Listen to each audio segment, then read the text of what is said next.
안녕하세요. 인컴 청년부 여러분, 한목사입니다. 2월 11일 목요일 큐티 투게더 시작합니다. 일어나라 주의 백성 빛을 발하라. 오늘 우리가 함께 묵상해 볼 말씀은 마태복음 12장 38절에서 50절까지 말씀입니다. 그럼 함께 들어보겠습니다. 그때 서기관과 바리새인 중 몇 사람이 말하되, 선생님이여, 우리에게 표적 보여주시기를 원하나이다. 악하고 음란한 세대가 표적을 구하나 선지자 요나의 표적밖에는 보일 표적이 없느니라. 요나가 밤낮 사흘 동안 큰 물고기 뱃속에 있었던 것 같이 인자도 밤낮 사흘 동안 땅속에 있으리라.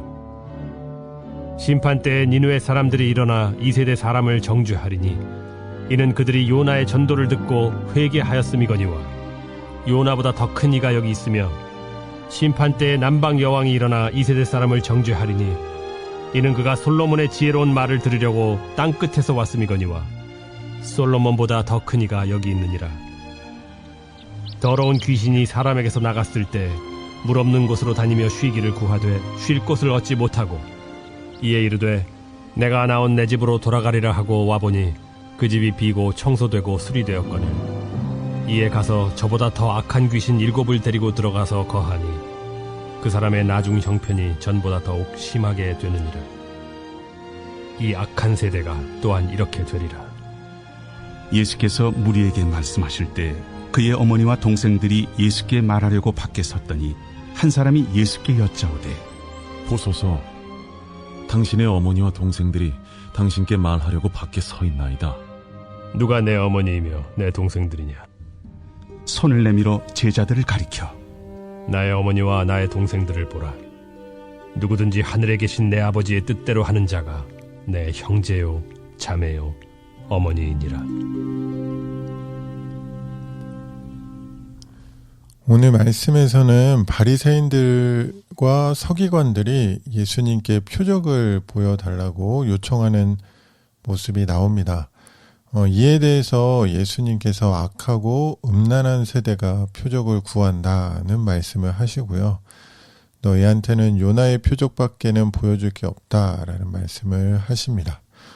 그리고 악하고 음란한 세대를 더러운 귀신으로 비유해서 설명을 하시는 내용이 나오고, 마지막으로 예수님이 무리에게 말씀하실 때 찾아온 어머니와 동생에 대한 이야기를 하시죠. 그러면서 예수님의 진정한 가족은 예수님을 따르는 자다라는 말씀도 하십니다. 저는 먼저 여기 38절에 선생님이라는 단어가 눈에 확 들어왔어요.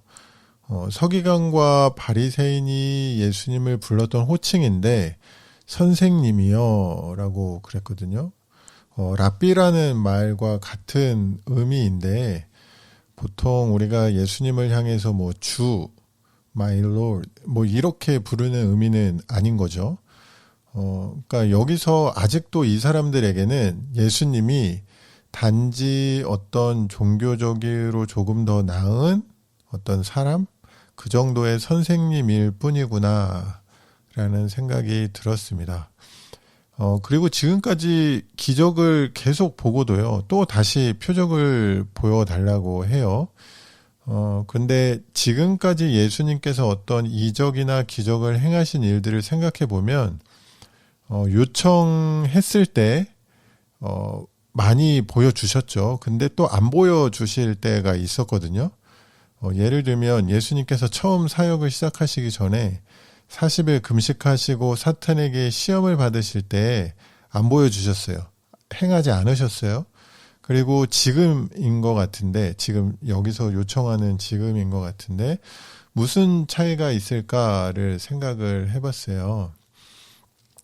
지금 이 바리새인 서기관들이 원하는 표적은 너의 정체를 증명해 보아라 라는 그런 의미의 요청인 거죠.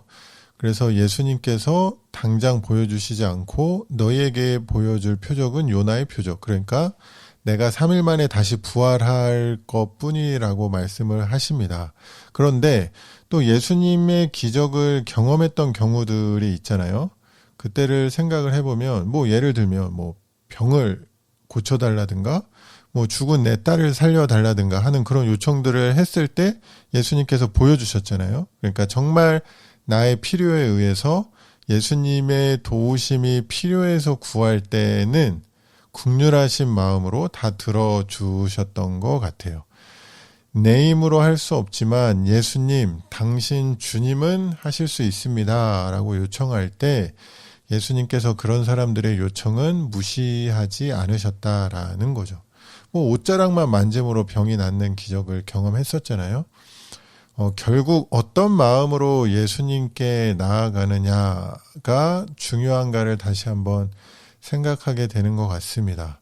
그리고 이미 많은 표적을 보여주셨는데 아직도 선생님이라고 부르면서 표적을 또 보여달라는 이 바리새인과 서기관을 보면서 기적이 많다고 많이 본다고 믿는 것은 아니구나라는 또 그런 생각이 들었어요.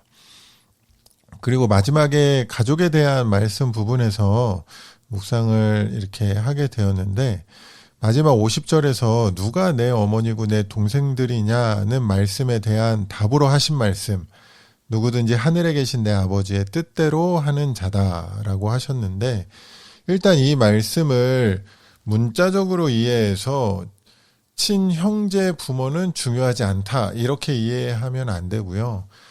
사실 예수님께서 십자가에 돌아가시면서 제자 요한에게 그 마지막 그 순간에 제자 요한에게 어머니를 부탁할 만큼 효자셨거든요.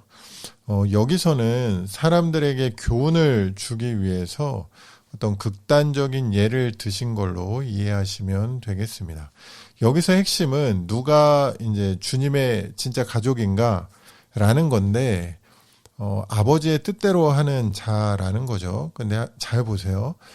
아버지의 뜻대로 한다는 건 하나님의 말씀에 순종하는 자라는 말과 같습니다. 우리는 단순히 예수님을 믿으면 나는 하나님의 자녀예요 라고 말을 하잖아요. 뭐 틀린 말은 아니지만 근데 여기서 예수님은 정확하게 말씀에 순종하는 자라고 이야기를 하세요. 사실 생각해보면 당연하죠. 자녀는 부모의 말을 순종할 테니까. 근데 우리의 신앙생활의 모습을 보면 사실 그렇지 않을 때가 많은 것 같아요. 순종은 하지 않으려고 하면서 가족으로서의 유익은 다 누리고 싶은 그런 마음이 있지는 않았는지 돌아보게 됩니다. 오늘 묵상은 이렇게 정리가 되는 것 같은데 저의 묵상은 진짜 믿음은 올바른 믿음은 눈에 보이는 표적을 보고 믿겠다고 하는 것이 아니라 나의 삶에서 하나님의 뜻대로 사는 것, 하나님의 말씀에 순종하고 행하는 것이다 라고 할 수 있을 것 같습니다. 그래서 저는 오늘 하루를 눈에 보이는 것에 집중하는 것이 아니라 말씀에 순종하고 행하는 데 집중을 해야 되겠다라는 그런 적용을 해 보았습니다. 그럼 제가 묵상한 내용을 가지고 한번 기도하겠습니다. 하나님 아버지, 오늘 하루 올바른 믿음을 보이고 또 올바른 믿음을 가지고 살아가기를 원합니다. 나의 욕심이나 어떤 이적, 기적을 바라고 그것을 쫓는 신앙이 아니라 하나님의 뜻을 구하고 행하며 하나님의 나라를 구하며 사는 그런 예수님의 가족으로 또 자녀로 살아갈 수 있도록 인도하여 주시옵소서. 예수님 이름으로 기도합니다. 아멘.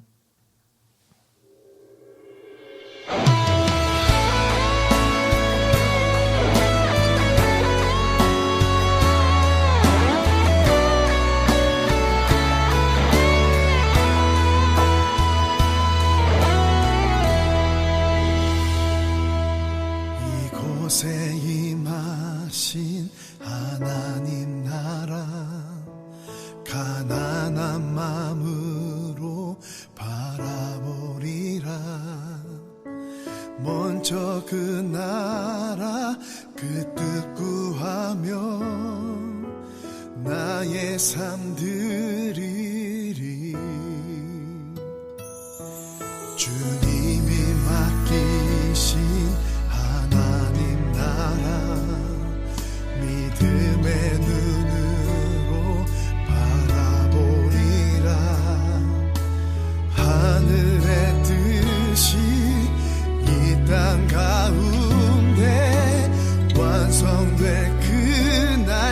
때까지 믿음하여 그 위에 서리라. 하나님의 나라는 무너지지 않으리. 믿음하여 그 나라 세워가리라. 주님 곧 오실 때까지.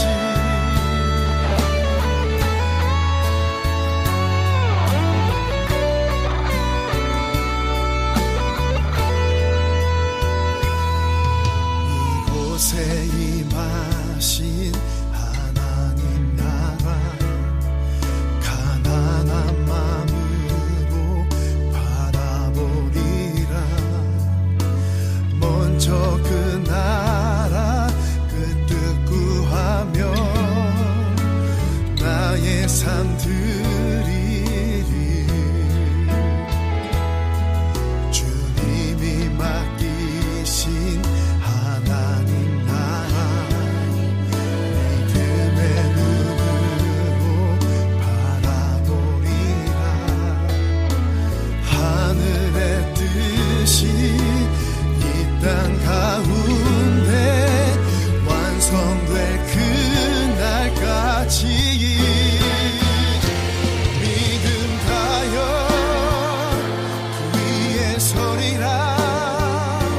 하나님의 나라는 무너지지 않으리. 믿음하여 그 나라 세워가리라. 주님 곧 오실 때까지 믿음하여 그 위에 서리라.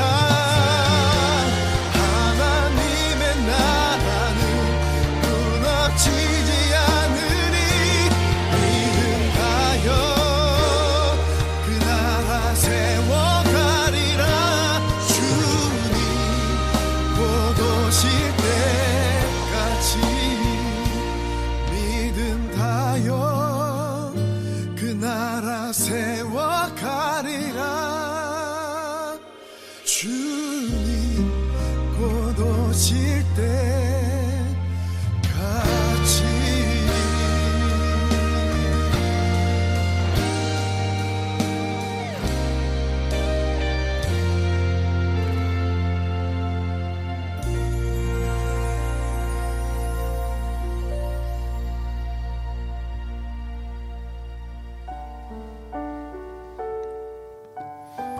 함께 들었던 찬양은 믿음으로 서리라 였습니다. 오늘 하루도 있는 그곳에서 진짜 믿음으로 하나님 말씀에 순종함으로 또 하나님 말씀을 행함으로 또 그렇게 하나님 나라를 완성해가는 우리 인컴 지체들이 되기를 바라며 기도하겠습니다. 그럼 오늘도 즐거운 하루, 주님 안에서 행복한 하루 되세요.